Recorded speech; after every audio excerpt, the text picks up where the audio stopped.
Pelataran Masjid Agung Baghdad sore itu dipenuhi oleh aroma minyak gaharu dan riuh rendah suara ratusan penuntut ilmu. Di tengah lingkaran besar, duduklah Syekh Al-Mizan, seorang ulama yang dikenal karena hafalan kitabnya yang luar biasa, namun juga karena keangkuhannya yang setinggi menara masjid. Syekh Al-Mizan sedang memegang sebuah tasbih besar. Matanya menyapu kerumunan dengan pandangan merendahkan. "Dengarlah wahai kaum awam," serunya. "Surga itu mahal. Ia adalah upah bagi buruh yang bekerja keras. Hanya mereka yang rukuknya sempurna, puasa Senin Kamisnya tak putus, dan timbangan amalnya beratlah yang akan mencium wanginya. Jangan harap kalian yang berlumur dosa bisa masuk hanya dengan modal, percaya, tanpa amal yang nyata." Ia kemudian menunjuk seorang pemuda yang pakaiannya compang-camping di pojok pelataran. "Jika kau mati hari ini dengan amalmu yang sedikit itu, apa kau pikir Tuhan akan membukakan pintu untukmu? Tidak. Surga adalah transaksi yang adil antara amalmu dan ridhanya." Di sudut lain, Abu Nawas yang sedang asyik membetulkan sandalnya yang putus, mendongak. Ia tersenyum tipis, lalu berdiri dan berjalan perlahan menuju pusat lingkaran, membelah kerumunan dengan sebuah kantung kain kecil yang tampak kosong. "Syekh yang mulia," sapa Abu Nawas sambil membungkuk hormat, meski matanya berkilat jahil. "Aku baru saja mendengar penjelasanmu yang luar biasa. Jadi, menurutmu, amal kitalah yang menjadi penentu tunggal apakah kita layak masuk surga atau tidak?" Syekh Al-Mizan membusungkan dada. "Tentu saja, Abu Nawas. Allah Maha Adil. Jika seorang pendosa masuk surga tanpa amal yang setara, di mana letak keadilan bagi kami yang sudah bersujud hingga dahi kami hitam? Surga dibeli dengan perbuatan." Abu Nawas merogoh kantungnya, lalu mengeluarkan selembar uang perak yang kecil dan sudah berlubang di tengahnya. "Syekh, mari kita berhitung," ujar Abu Nawas santai. "Kau bilang amal kita bisa membeli surga. Mari kita lupakan surga sejenak. Berapakah upah yang pantas kau bayar kepada Allah untuk satu kedipan mata yang kau gunakan untuk melihat kitab-kitabmu? Berapa harga sebotol oksigen yang kau hirup gratis selama 60 tahun hidupmu? Berapa harga detak jantung yang bekerja tanpa kau perintah saat kau tidur?"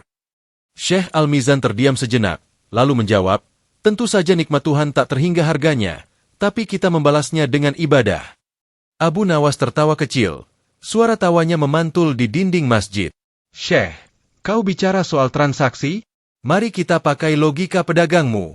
Jika kau menjumlahkan seluruh amal ibadahmu selama 100 tahun, syalatmu, zakatmu, hajimu, lalu kau bandingkan dengan harga satu nikmat penglihatan saja yang Allah berikan, maka amalmu akan habis bahkan sebelum kau sempat melunasi hutang mata itu.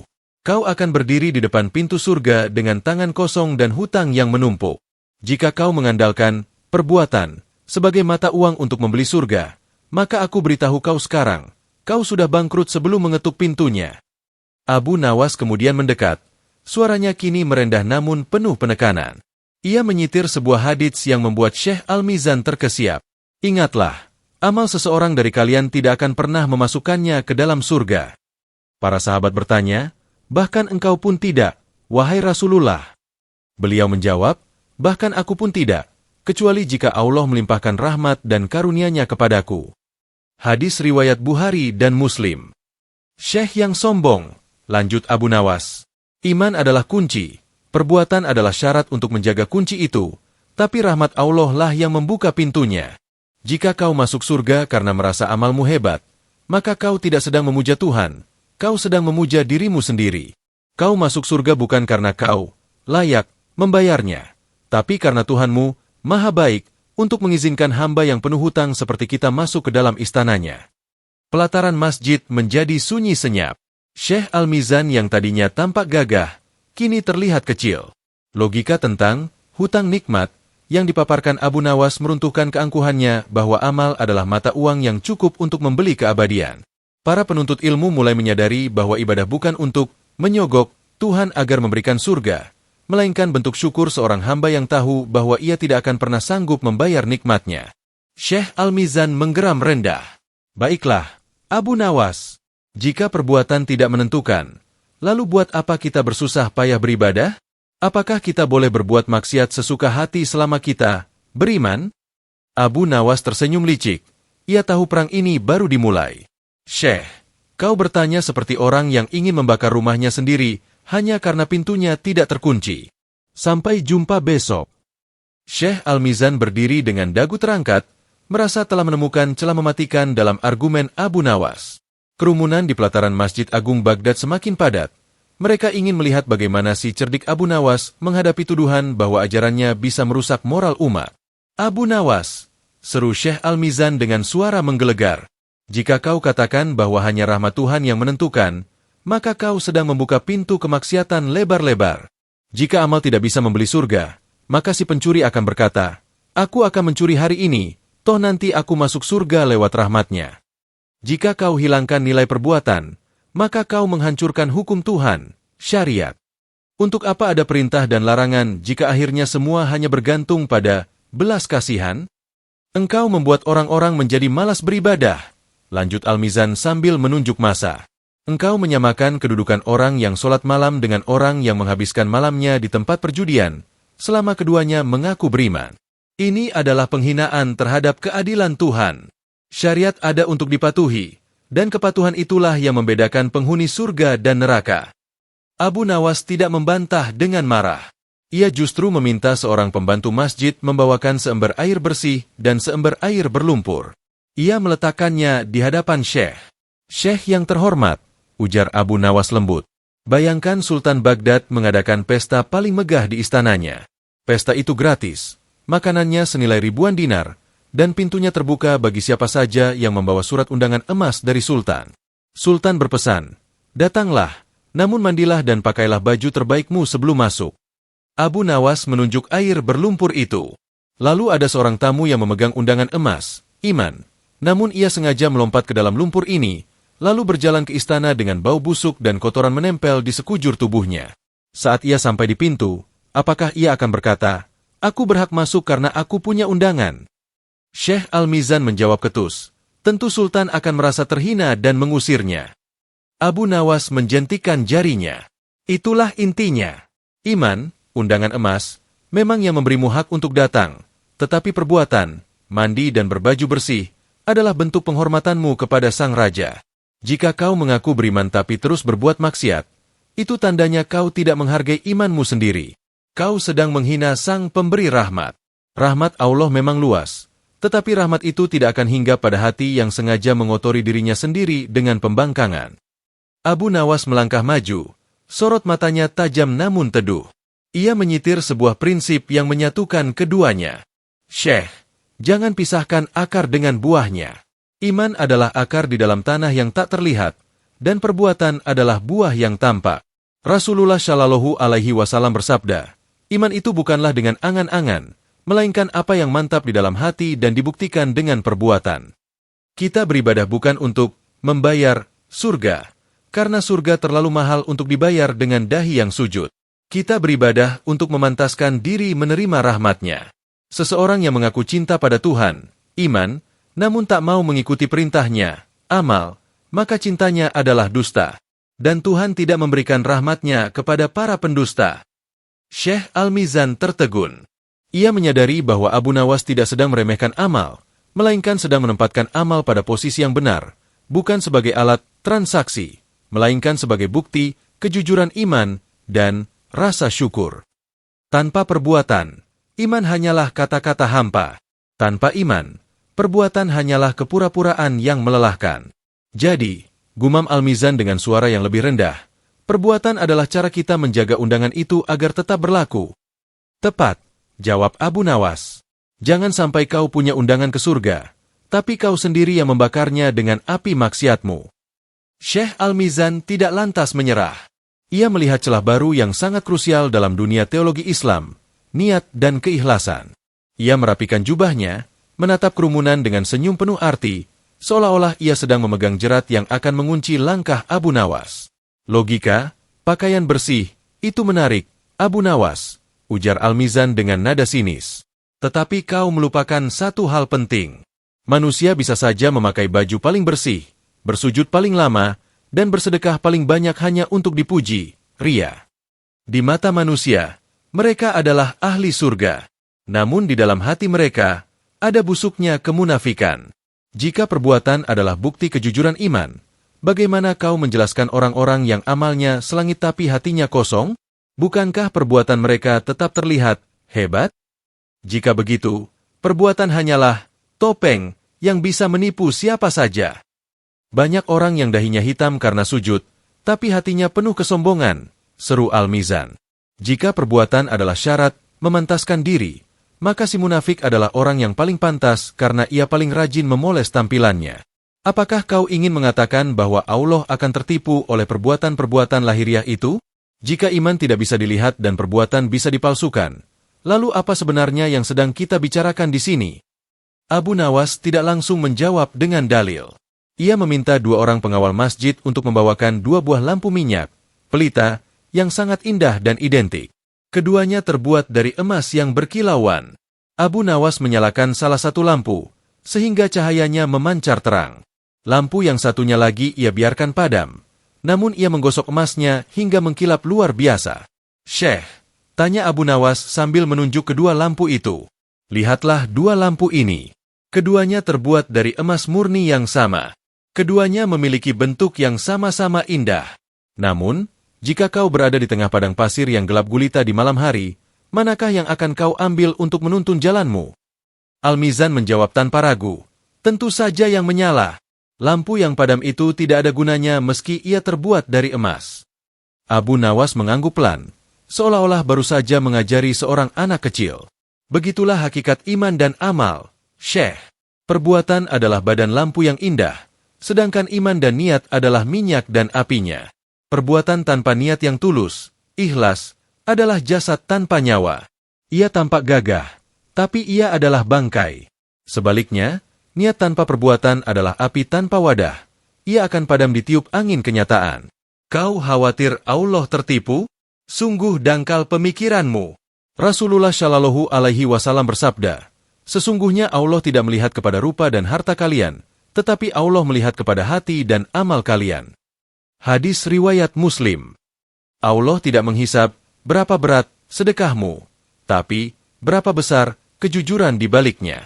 Si munafik mungkin menipu manusia dengan jasad amal yang indah, tapi di hadapan Allah, ia membawa lampu emas yang kosong. Ia tidak akan pernah sampai ke tujuan, karena ia tidak membawa cahaya.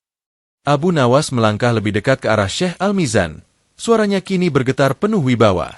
"Kau bertanya di mana letak keadilan Tuhan? Keadilan Tuhan terletak pada kenyataan bahwa Dia tidak bisa disuap dengan penampilan. Seseorang yang melakukan satu perbuatan kecil namun hatinya penuh cinta kepadanya, jauh lebih mulia daripada orang yang membangun 1000 masjid namun hatinya penuh dengan keinginan untuk dipuji. Jadi, jangan katakan perbuatan itu menipu. Perbuatan itu adalah timbangan. Jika timbangannya berat di mata manusia tapi ringan di sisi Allah, itu karena di dalamnya tidak ada ruh keikhlasan. Keadilan Tuhan justru terbukti saat Dia menolak amalan sebesar gunung dari orang yang sombong dan menerima amalan sekecil biji Shallallahu Alaihi Wasallami dari orang yang tulus." Syekh Al-Mizan terdiam, matanya terpaku pada pelita yang menyala di tangan Abu Nawas.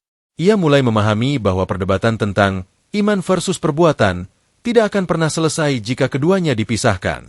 Perbuatan adalah wadah, iman adalah isinya. Kerumunan di pelataran masjid mulai mengerti. Mereka tidak perlu merasa kecil hati jika amalan mereka tampak sederhana, asalkan minyak, keikhlasan di dalamnya murni. "Jadi," gumam Al-Mizan, "bukan hanya bajunya yang harus bersih, tapi hatinya juga harus bercahaya." "Betul, Syekh," sahut Abu Nawas sambil memadamkan lampu tersebut. "Karena saat maut datang, lampu emasmu akan kau tinggalkan di dunia, hanya cahaya di dalamnya yang akan menemanimu di liang lahat." Syekh Al-Mizan berdiri dengan tangan bersedekap, wajahnya memerah karena emosi yang meluap. Ia merasa Abu Nawas terlalu menggampangkan urusan akhirat dengan terus-menerus mendengungkan rahmat Tuhan.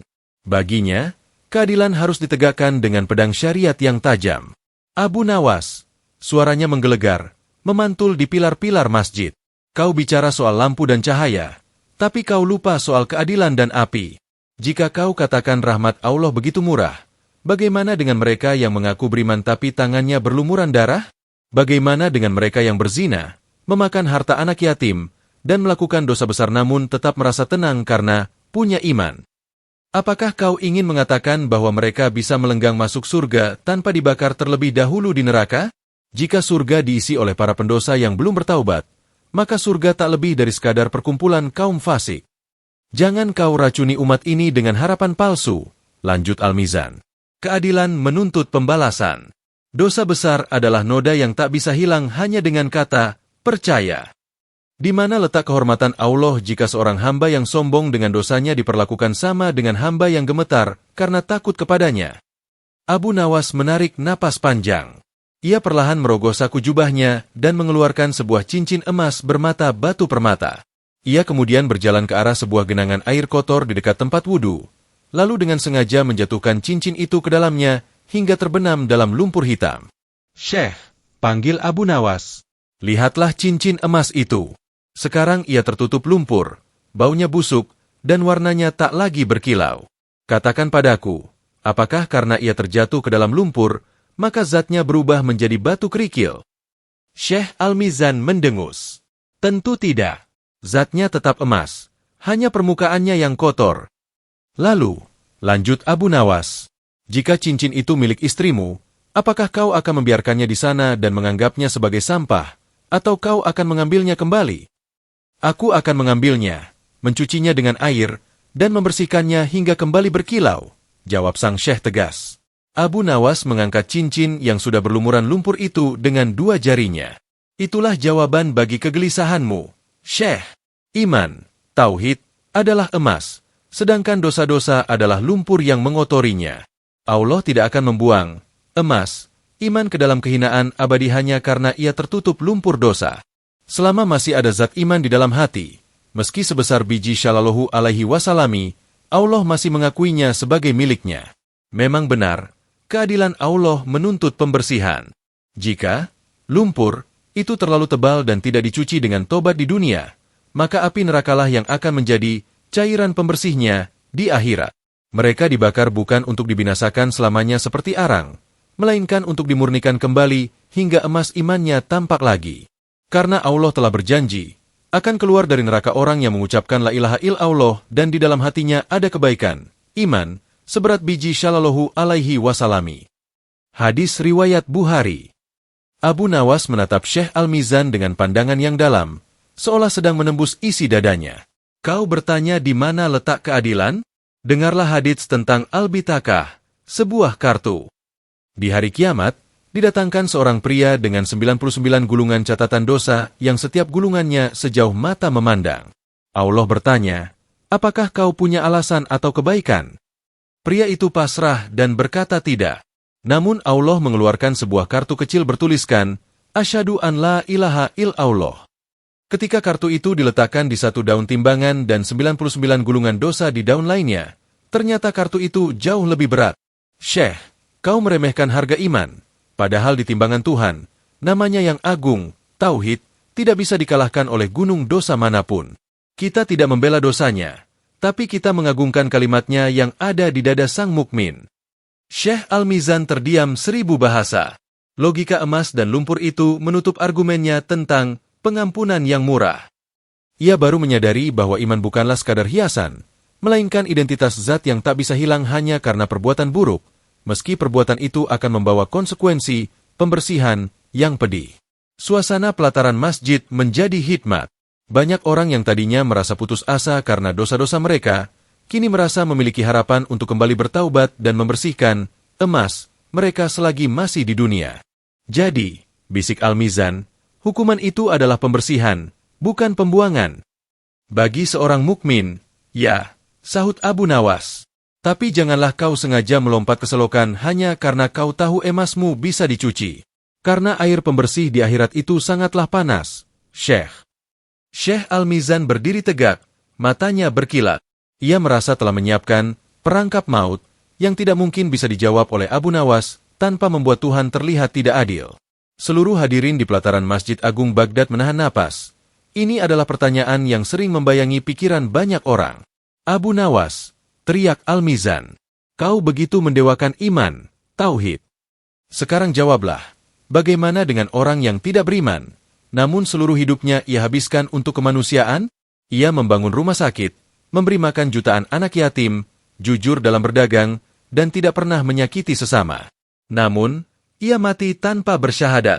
Apakah Tuhanmu yang Maha Adil itu akan membuang seluruh kebaikannya ke tempat sampah hanya karena masalah satu kalimat syahadat? Jika ya, Maka di mana letak keadilan bagi orang baik yang tidak beriman tersebut? Apakah masuk akal? Lanjut Al-Mizan dengan nada provokatif. Seorang muslim yang malas dan berdosa masuk surga, sementara seorang relawan kemanusiaan yang tulus masuk neraka? Jika amal adalah perbuatan, bukankah perbuatan mereka jauh lebih nyata daripada imanmu yang hanya di lisan? Jangan biarkan logikamu terjepit oleh fanatisme. Abu Nawas. Abu Nawas tidak tampak tertekan. Ia malah meminta izin kepada seorang pengusaha kaya yang hadir di sana untuk meminjamkan kantung uang dinar miliknya. Lalu ia memanggil seorang kuli panggul yang sedang beristirahat. Tuan filsuf, maksudku Syekh, ujar Abu Nawas sambil tersenyum tipis. Bayangkan ada seorang pria yang sangat rajin bekerja. Ia mencangkul tanah dengan perkasa, menyirami tanaman dengan tekun, dan memanen buah dengan jujur. Ia bekerja dari fajar hingga senja tanpa lelah di sebuah kebun yang sangat indah. Lalu, lanjut Abu Nawas, ketika bulan sabit muncul, pria itu pergi ke istana Khalifah dan menuntut gaji yang sangat besar atas kerja kerasnya. Sang Khalifah bertanya, "Apakah kau bekerja di kebunku?" Pria itu menjawab, "Bukan, aku bekerja di kebun orang lain di seberang sungai, tapi aku bekerja dengan sangat baik." "Syekh, apakah Khalifah wajib membayarnya?" Syekh Al-Mizan terdiam sejenak, lalu menjawab ragu, "Tentu saja tidak. Ia harus meminta gaji kepada pemilik kebun tempat ia bekerja." Abu Nawas menjentikan jarinya dengan keras. Itulah rahasianya. Orang baik yang tidak beriman itu melakukan kebaikan bukan untuk Allah. Mungkin ia melakukannya demi kemanusiaan, demi nama baik, atau demi kedamaian hatinya sendiri. Dan Allah yang Maha Adil telah membayar mereka lunas di dunia. Mereka mendapatkan pujian, mereka mendapatkan rasa tenang, mereka mendapatkan kehormatan, dan nama mereka tercatat dalam sejarah. Itulah gaji mereka dari pemilik kebun yang mereka tuju. Namun, untuk masuk ke surga milik Allah, kau harus bekerja untuk Allah. Syahadat adalah kontrak kerja dengannya. Bagaimana kau bisa menuntut upah di akhirat kepada zat yang selama di dunia tidak pernah kau akui keberadaannya dan tidak pernah kau tuju dalam amalmu? Abu Nawas mendekati Syekh Al-Mizan. Suaranya kini melunak namun sangat dalam. Amal tanpa iman itu seperti cek dengan nominal jutaan dinar, tapi tanpa tanda tangan pemilik bank. Ia tampak sangat berharga, tapi tidak bisa dicairkan di bank akhirat karena tidak ada tanda tangan pengakuan kepada Sang Pencipta. Sebaliknya, iman tanpa amal yang banyak adalah cek yang sudah ditandatangani, tapi nominalnya kecil. Ia tetap bisa dicairkan meski hasilnya sedikit. Allah berfirman dalam Al-Quran bahwa amalan orang kafir itu seperti fata morgana di padang pasir atau debu yang beterbangan. Mengapa? Karena mereka melakukan kebaikan di atas tanah yang bukan milik Tuhan dalam niat mereka. Keadilan Tuhan justru terbukti karena Dia memberikan apa yang mereka cari. Jika mereka cari dunia, mereka dapat dunia. Jika kita cari Tuhan, kita dapat Tuhan. Pelataran Masjid Agung Baghdad seakan bergetar oleh hikmah yang baru saja tumpah. Syekh Al-Mizan perlahan duduk di lantai, keangkuhannya luluh. Ia menyadari bahwa selama ini ia memandang amal sebagai komoditas, padahal amal adalah sebuah hubungan, relasi, antara hamba dan Tuhannya. Abu Nawas membagikan kembali uang dinar yang dipinjamnya, lalu merapikan sandalnya yang kini sudah benar-benar diperbaiki.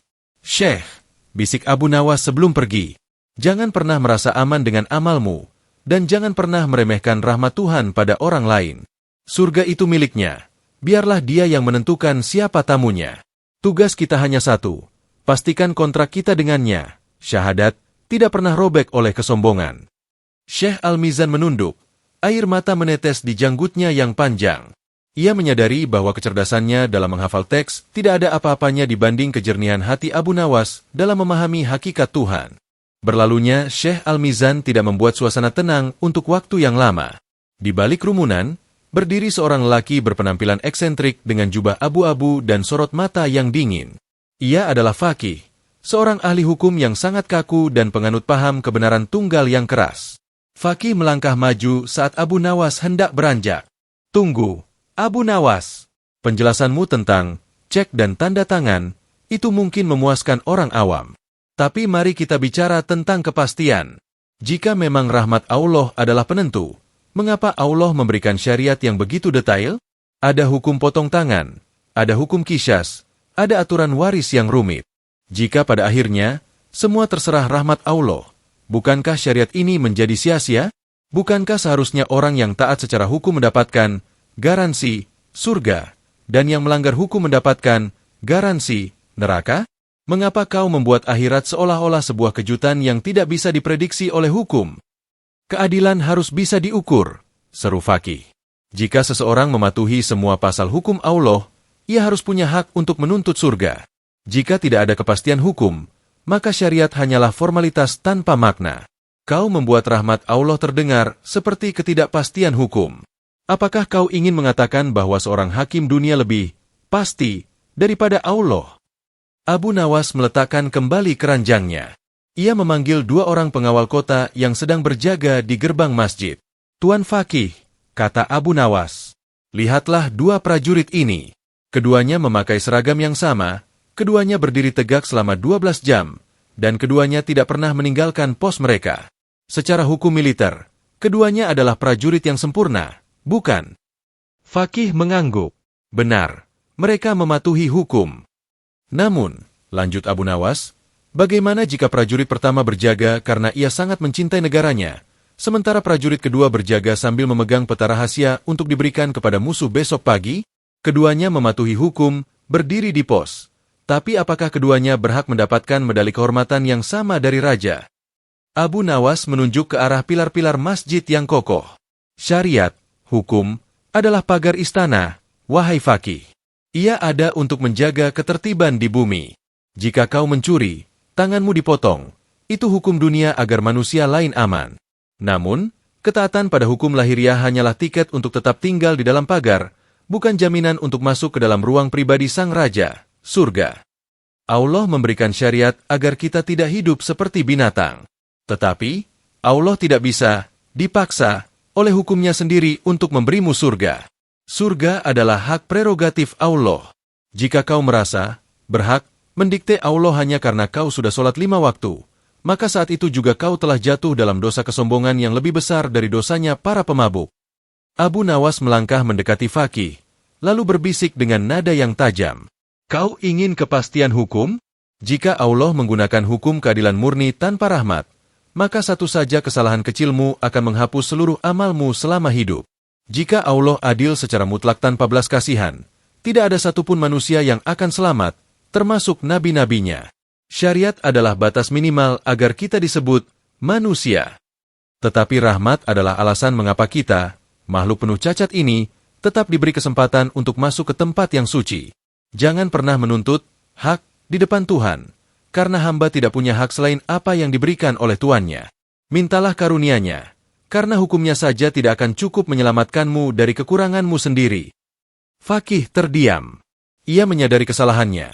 Ia memandang Tuhan sebagai mesin hukum yang bisa diprediksi, padahal Tuhan adalah pemilik mutlak yang rahmatnya mendahului murkanya. Ketaatan hukum adalah kewajiban hamba, tetapi surga adalah pemberian Sang Pencipta. Jadi, Fakih bergumam pelan, syariat menjaga kita di dunia, tapi rahmat yang membawa kita pulang. Tepat, jawab Abu Nawas. Hukum tanpa rahmat adalah kegelapan. Rahmat tanpa hukum adalah kekacauan. Jalani hukumnya, tapi jangan pernah lepaskan harapan pada rahmatnya. Fakih belum beranjak. Meskipun logikanya soal hukum pasti telah dipatahkan, ia membawa kegelisahan baru yang lebih psikologis. Ia menatap Abu Nawas dengan mata yang menyipit, mencoba mencari celah dalam konsep rahmat yang menurutnya terlalu abstrak. Abu Nawas, seru Fakih, jika kau katakan surga adalah kejutan rahmat dan bukan kepastian amalan, bukankah kau sedang menyebarkan keputusasaan? Bayangkan seorang hamba yang telah letih beribadah seumur hidup, namun ia terus-menerus gemetar karena tidak tahu apakah rahmat itu akan menyentuhnya atau tidak. Mengapa Allah memberikan janji-janji pahala jika akhirnya semua adalah misteri? Tanpa kepastian, manusia akan kehilangan motivasi. Mengapa harus bersusah payah mendaki gunung syariat jika pada akhirnya semua terserah Tuhan? Di mana ketenangan jiwa yang dijanjikan agama jika hidup kita hanya berisi ketidakpastian? Engkau membuat Tuhan terlihat seperti penguasa yang tidak bisa ditebak, lanjut Fakih. Manusia butuh kepastian untuk merasa tenang. Jika amalan tidak menjamin apa-apa, maka orang akan berkata, lebih baik aku bersenang-senang saja, toh kalau Tuhan mau memberi rahmat, aku akan tetap selamat. Konsepmu ini bisa membuat orang syali menjadi gila karena cemas, dan orang jahat menjadi nekat karena spekulasi. Abu Nawas melihat seorang ibu di kerumunan yang sedang memegang tangan anaknya dengan sangat erat agar tidak hilang di pasar. Ia tersenyum, lalu menunjuk ke arah mereka. "Tuan Fakih," kata Abu Nawas, "lihatlah anak kecil itu. Apakah ia merasa tenang karena ia punya kontra hukum tertulis bahwa ibunya wajib memberinya makan dan melindunginya? Apakah ada dokumen yang menjamin bahwa ibunya tidak akan meninggalkannya di tengah pasar?" Fakih menjawab, "Tentu tidak ada kontrak tertulis, tapi anak itu percaya pada kasih sayang ibunya." "Nah," sahut Abu Nawas, "anak itu tidak tenang karena hukum. Ia tenang karena kenal siapa ibunya. Ia tahu ibunya penyayang, maka ia patuh karena cinta, bukan karena takut gajinya tidak dibayar. Apakah anak itu akan sengaja melompat ke sumur hanya karena ia tahu ibunya akan menyelamatkannya? Tidak.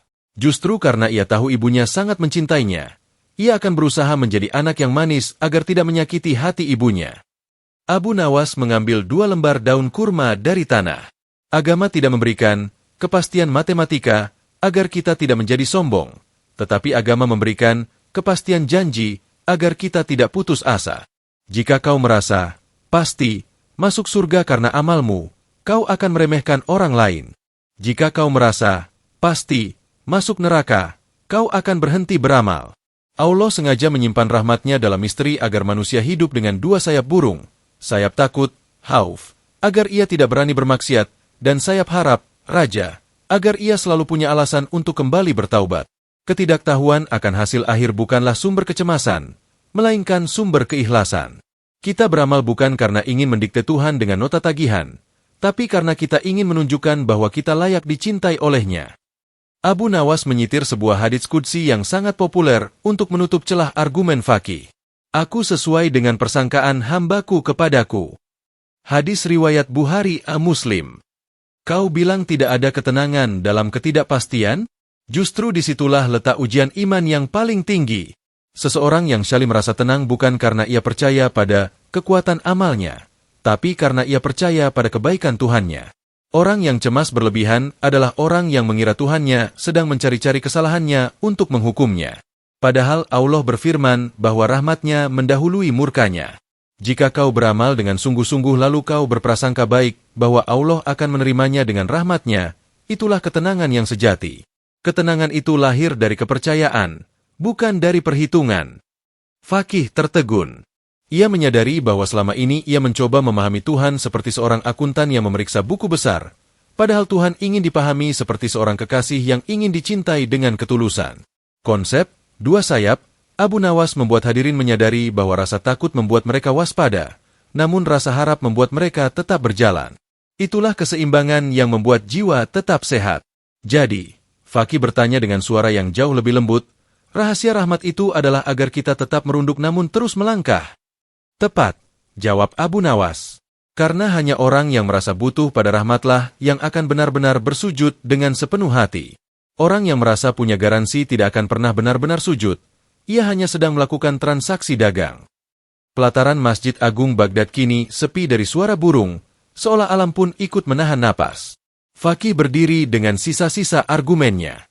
Ia tahu ini adalah serangan terakhirnya, sebuah pertanyaan yang jika salah dijawab, bisa dianggap sebagai penyimpangan besar, namun jika dijawab dengan benar, akan menjadi kunci penutup seluruh perdebatan ini.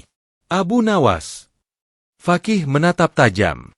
"Jika kau katakan surga adalah rahmat dan niat yang tulus adalah kuncinya, maka katakan padaku secara jujur, apa gunanya kita menjadi muslim? Jika ada orang di ujung dunia yang menyembah matahari atau patung, namun ia sangat tulus dan baik hatinya, apakah ia juga berhak mendapatkan rahmat itu? Jika niat adalah segala-galanya dan syariat bukan garansi, bukankah kau sedang menyamakan semua jalan? Mengapa kita harus bersusah payah mengikuti aturan Muhammad Shallallahu Alaihi Wasallam jika ketulusan di agama lain pun bisa dianggap cukup oleh Tuhanmu? Jangan kau kaburkan batas-batas ini," lanjut Fakih. "Islam adalah jalan yang lurus. Jika kau katakan rahmat Allah bisa melampaui batas syariat bagi siapa saja yang tulus, maka kau sedang meruntuhkan urgensi iman kepada Nabi kita. Mengapa Allah menurunkan Al-Quran jika ketulusan tanpa petunjuknya sudah cukup untuk selamat?" Abu Nawas tidak terburu-buru. Ia mengambil sebuah tongkat kayu dan membuat sebuah titik di atas debu pelataran masjid. Ia kemudian membuat lingkaran besar di sekeliling titik itu. Tuan Fakih, kata Abu Nawas sambil menunjuk ke kejauhan. Bayangkan ada sekelompok orang yang terjebak di tengah badai gurun yang buta. Mereka semua ingin selamat, surga.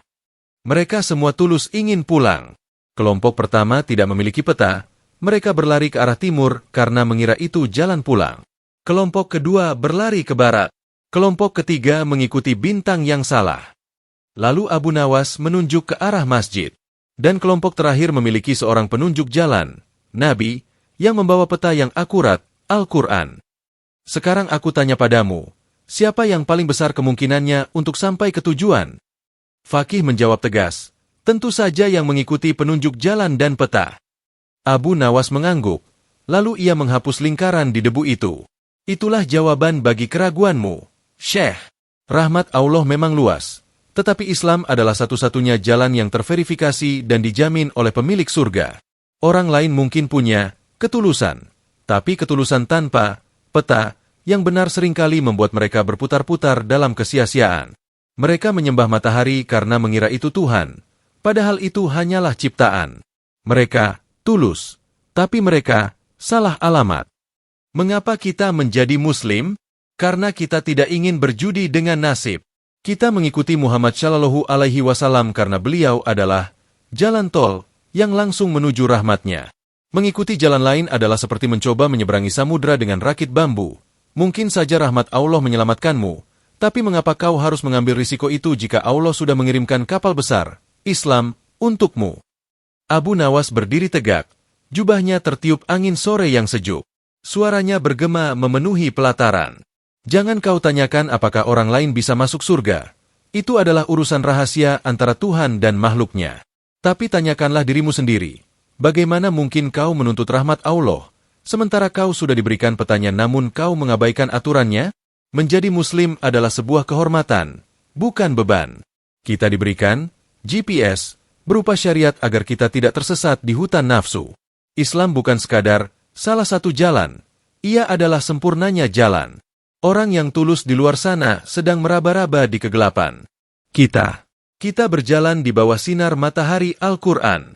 Jika dengan cahaya ini kau masih tersesat karena kesombonganmu, maka kaulah yang paling malang di antara semua makhluk. Fakih terdiam sejenak, lalu ia meletakkan tangannya di dada dan membungkuk dalam-dalam kepada Abu Nawas. Tidak ada lagi nada sombong atau kritis yang kaku. Yang ada hanyalah rasa syukur, karena telah diingatkan tentang mahalnya nikmat menjadi seorang Muslim yang berjalan di atas ilmu dan rahmat. Kau benar, Abu Nawas, ujar Fakih. Kita berislam bukan untuk merasa lebih baik dari orang lain, tapi karena kita beruntung diberikan petunjuk yang paling jelas. Rahmat Tuhan adalah tujuan kita, dan syariat Muhammad Shallallahu Alaihi Wasallam adalah kendaraan tercepat menuju ke sana. Abu Nawas tersenyum, mengambil kembali keranjangnya, dan berjalan menjauh meninggalkan pelataran masjid. Para penduduk Baghdad pulang dengan pemahaman yang utuh, bahwa iman adalah akar, amal adalah batang, dan rahmat Allah adalah air yang menumbuhkan buah surga.